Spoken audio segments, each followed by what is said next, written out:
Annie will.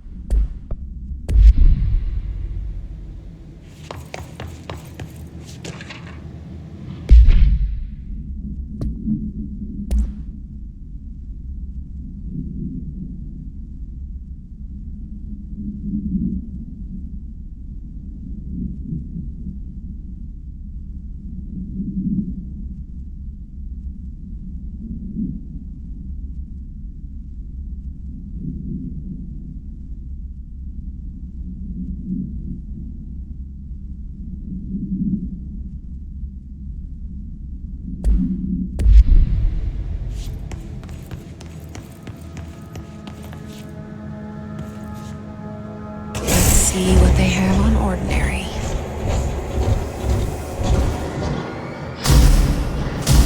It's all here. Our home, our school, the woods, the dump.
The slide projector in the dump outside town.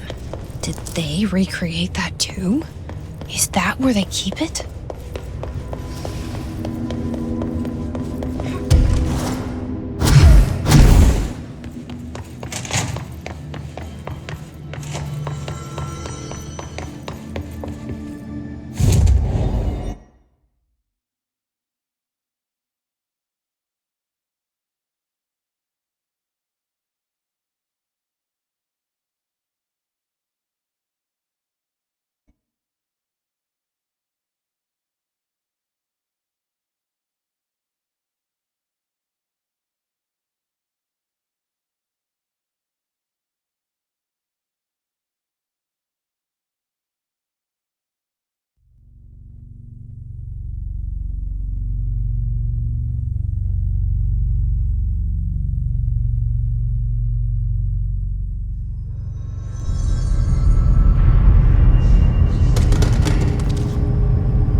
mentioned a poem last time we talked. By Thomas Zane? Yes. Beyond the shadow you settle for, there's a miracle illuminated. I looked the poem up. Only I couldn't find any poet by that name. I did find a European filmmaker who moved here in the 60s, named Thomas Zane. What?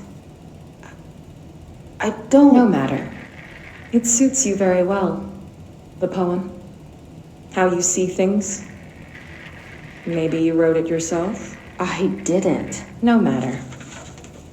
You've said a few times that you feel like there's a piece of you missing. Can we talk about that? Okay. Yeah, it's this... I feel an emptiness, a yearning for something that I think I lost. It's natural for you to feel that way. Your brother and your parents are dead. No!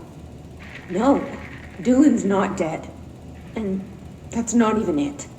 You're referring to the imaginary friend from your childhood? Polaris. She's come back. After a long time, she's calling me. In a dream I saw, she showed me things. Jessie. It felt more real than anything. As real as what happened in Ordinary. The industrial accident in your hometown? That you believe Polaris caused? No, it wasn't an accident. There was no industrial accident, and Polaris didn't cause it. She saved me and Dylan. Jessie... No! It was a cover-up. The government knows about it. There were agents there. Agents from... I don't know exactly, but they took Dylan. I'll find them. I won't stop looking. Polaris wants me to go to New York.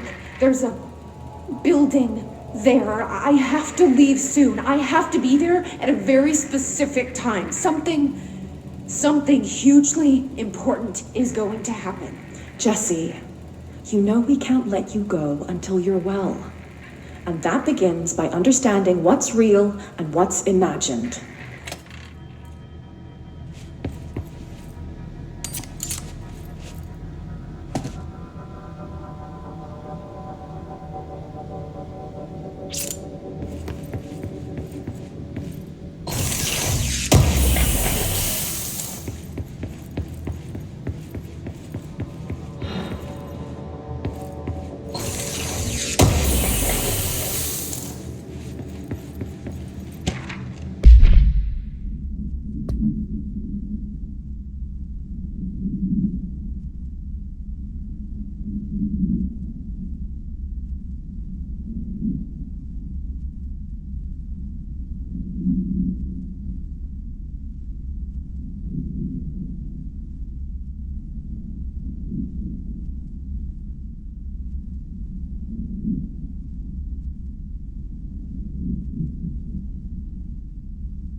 Moved the whole landfill here in the middle of New York, and nobody saw a thing.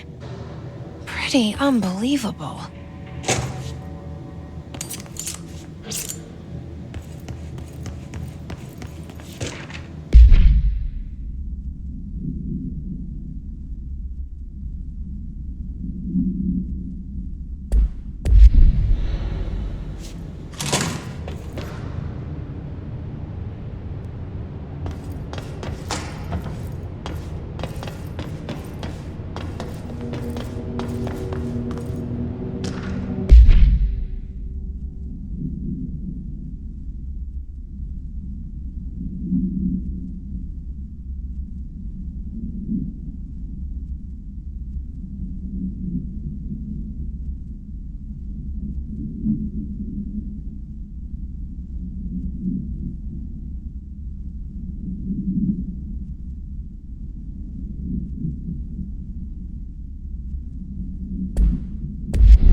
Effective immediately. I'm setting up a new department. Dimensional research in the research sector. Transferring the slide projector there. That's where my focus will be now. The ordinary site remains as is. We'll be back to... I don't know when.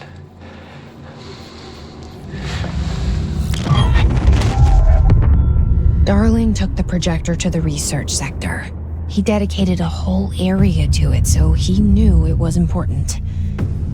Dimensional research. That's where we go next.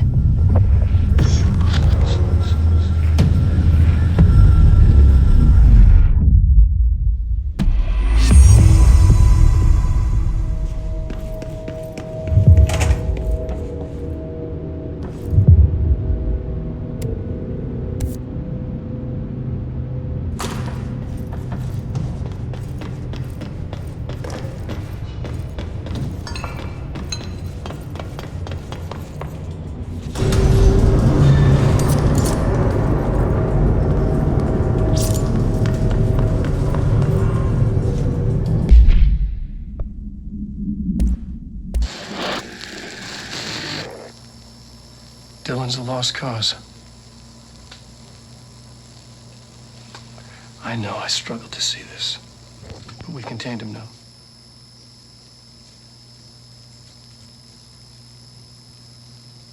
I wish I had sided with Marshall back when it's just one person. So many dead.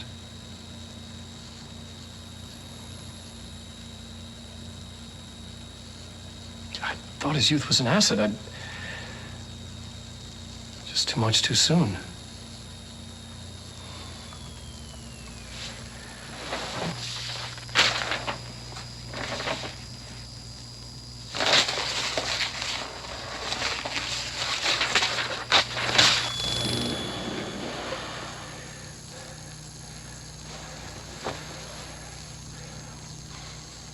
Effective immediately. I'm setting up a new department.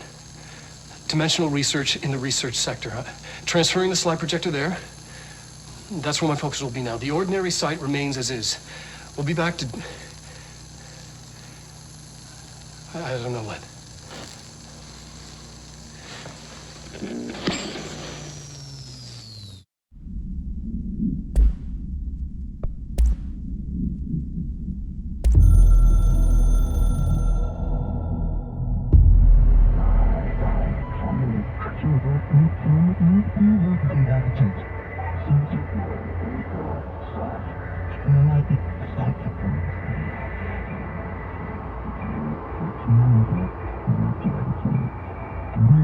Side.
I need the containment protocols for every altered item or object of power with an audio-related effect.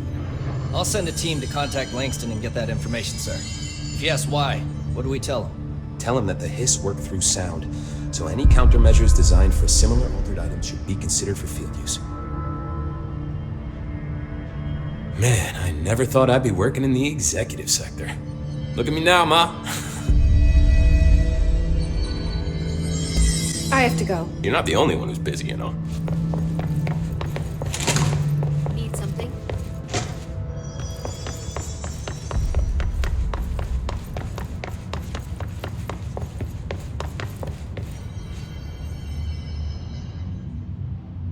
Do you remember Mr. Tomasi, the head of communications?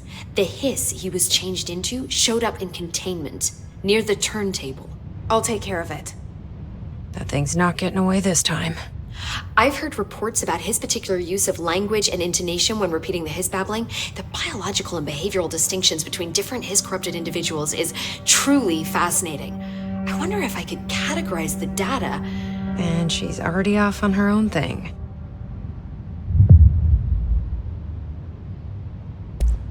I've been seeing these Darling presentations all over. Seems like he enjoys the limelight. So you noticed, huh? When he recruited me out of college, he actually came to visit. He interrupted my physics course by shouting, not quite, Professor, and then marching down to the front of the class where he proceeded to berate the very idea of laws of thermodynamics. Hey, he's been a showboat all his life. Darling visited you in college? Yeah, he read a paper I'd published, came to recruit me for the Bureau. I accepted and then spent years waiting for access to the confidential research that Darling promised me. And whenever I ask about my access level, he just mumbles that it's temporarily postponed and then changes the subject to the effect of entropy on luck. I wonder who else Darling hid his work from. Marshall? Trench? Have you learned anything about Dylan's condition? Only that he's definitely hiss, but I guess his chanting made that pretty obvious. You know, interestingly, the words of the hiss incantation have an average length of 4 letters. The most common word used 7 times is want. The next most common are through and time. It's very interesting, don't you think? I don't care about the words. What about my brother? Right. Sorry, I got a little off track. Well, strangely, his tissue samples all look healthy, unlike the other hiss I've tested. That's good news. Right? I wanted to talk to you about the crazy things I can do. My abilities. I get the sense that they're not very usual around here. Well, usual and unusual aren't really benchmarks at the Bureau, but for some perspective, Director Northmore once used the floppy disk to send a bowling ball 6 yards through the air, and that was considered a huge deal. So compared to that, you are most certainly an outlier. An outlier. I like the sound of that. I should get going. Don't let me hold you up.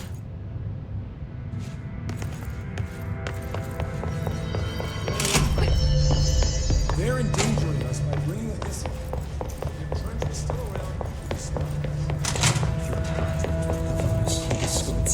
Happiness comes white, with yellow and red in the eye.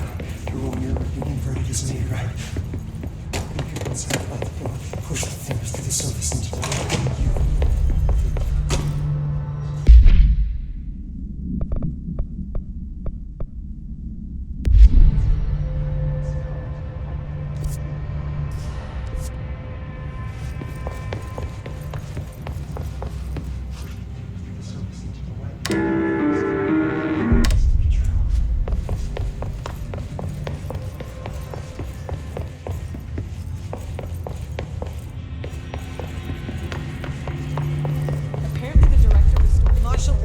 Just sit on our asses and then leaves?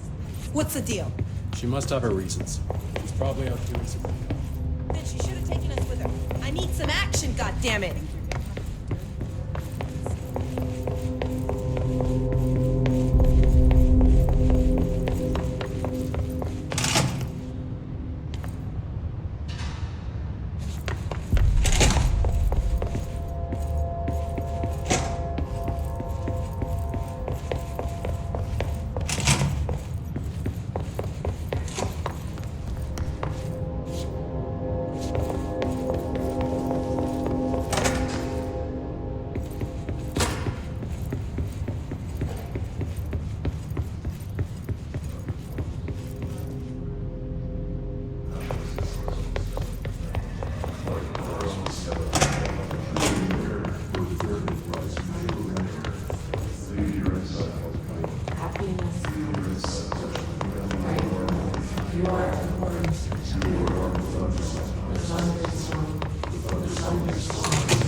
This job. Oh, where the fuck did Marshall go?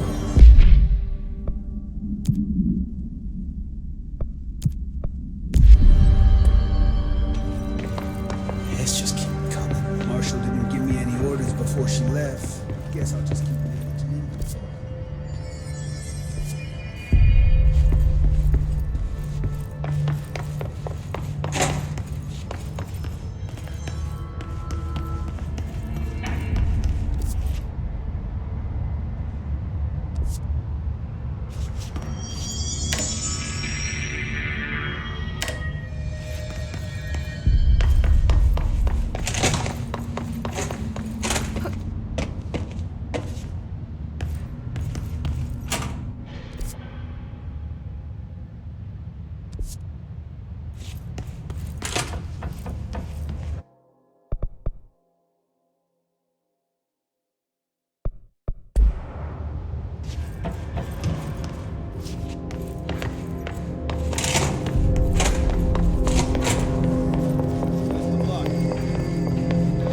Darkness engulfed the elevator. There was something there, reaching for her, trying to make her act. It was a distress call. Faden sensed a drowning man, a hunger in the dark. Investigation sector. Investigation sector, huh?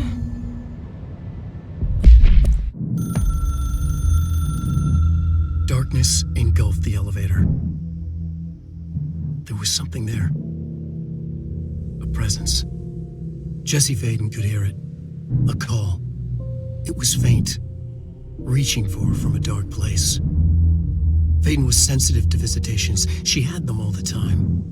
From her guiding star and the previous director. She was the perfect receiver. As if she'd been made for this. Faden paused to feel it. The force at play here. It was changing things around her, subtle, trying to make her act. Faden didn't like that. Her guide felt it too. Polaris didn't flare up in defense as with the hiss, so it wasn't all bad. Not a hostile transmission. It was powerful, but it was coming from far away, and made weak because of the distance. It was a distress call. Faden sensed a drowning man, a man desperate to escape. She sensed something else, too. A hunger in the dark, not unlike the hostile resonance, waiting. She knew that desperate acts can have grim consequences. It was this, more than the man's despair, that made her follow the call. The elevator lights winked back on. The darkness receded like a memory. There was a new button on the elevator control panel. Investigation sector. Faden pressed the button. The elevator doors slid shut with practiced bravado.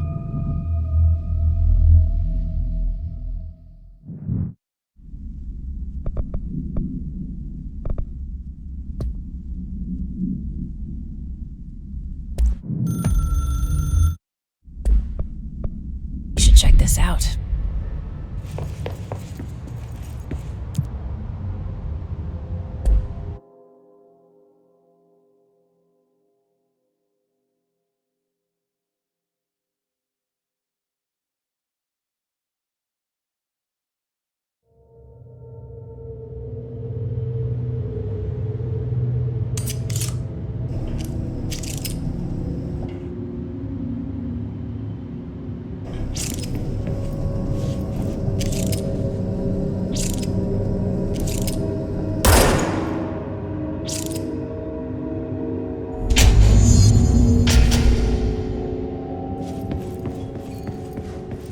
Hello? Anyone here? Guess not.